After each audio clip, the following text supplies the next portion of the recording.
કેશોદ જલારામ મંદિરે નેત્ર નિદાન કેમ્પ, સાંધાના દુખાવા, હોમિયોપેથી તેમજ ડાયાબિટીસ એમ જુદા જુદા 4 કેમ્પનું આયોજન કરવામાં આવ્યું હતું, જેમાં રણછોડદાસજી હોસ્પિટલ રાજકોટના સહયોગથી નેત્ર નિદાન કેમ્પ યોજાયો હતો।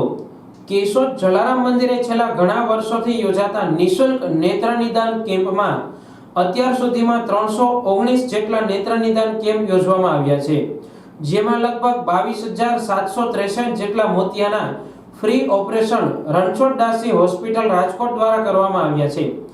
જલારામ મંદિરે પહેલા અને ત્રીજા રવિવારે વર્ષોથી રણછોડદાસજી આશ્રમ ટ્રસ્ટ રાજકોટના સહયોગથી નેત્ર નિદાન કેમ્પ રાખવામાં આવે છે।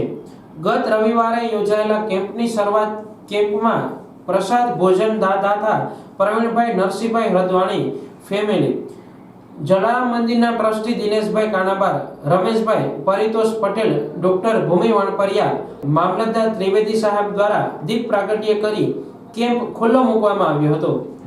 આ નેત્ર નિદાન કેમ્પમાં 260 જેટલા દર્દીઓને ડોક્ટર પરિતોષ પટેલ તથા શ્વેતા પટેલ દ્વારા તપાસીને 62 દર્દીઓને બસ દ્વારા ઓપરેશન માટે રાજકોટ રણછોડદાસજી હોસ્પિટલમાં મોકલવામાં આવ્યા હતા। જય જલારામ।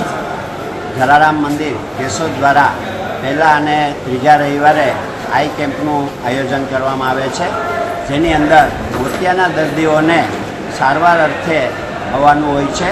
આ કેમ્પની અંદર આજરોજ જે થયેલો કેમ્પ છે એની અંદર 230 જેટલા દર્દીઓને તપાસી અને 62 દર્દીઓને ઓપરેશન માટે રાજકોટ મોકલેલા હતા અને અત્યાર સુધીમાં 22,000 ઉપરાંત દર્દીઓને આ કેમ્પની અંદર સારવાર આપી અને એક નવી દ્રષ્ટિ આપવામાં આવેલી છે।